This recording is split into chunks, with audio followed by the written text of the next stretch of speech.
મિત્રો, spoken ઇંગ્લિશની practice કરતી વખતે કોઈ પણ વિશ હોય, એક્સપેક્ટેશન હોય, એડવાઇસ હોય કે ઓર્ડર હોય, પ્રેઝન્ટ અને પાસ્ટ ટાઈમનો કોન્સેપ્ટ હોય છે.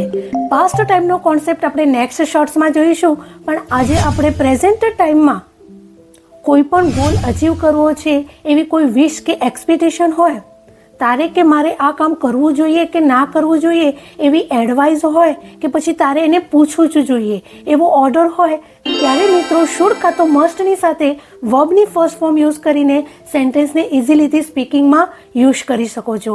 ફોર એક્ઝામ્પલ, મારે રોજ ઇંગ્લિશ સ્પીકિંગ પ્રેક્ટિસ કરવી જોઈએ. I should speak English practice regularly. We must tell the truth. You should learn freelancing. Reema should reach on time at home. Pratham should give the test. Children must do homework. They should work on a project. Mother should make a delicious dinner tonight. And we must celebrate each moment. I shouldn't give advice to her.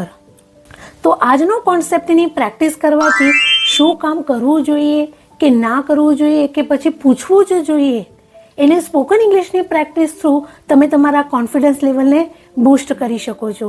So now start your speaking practice with wish, expectation, advice and order.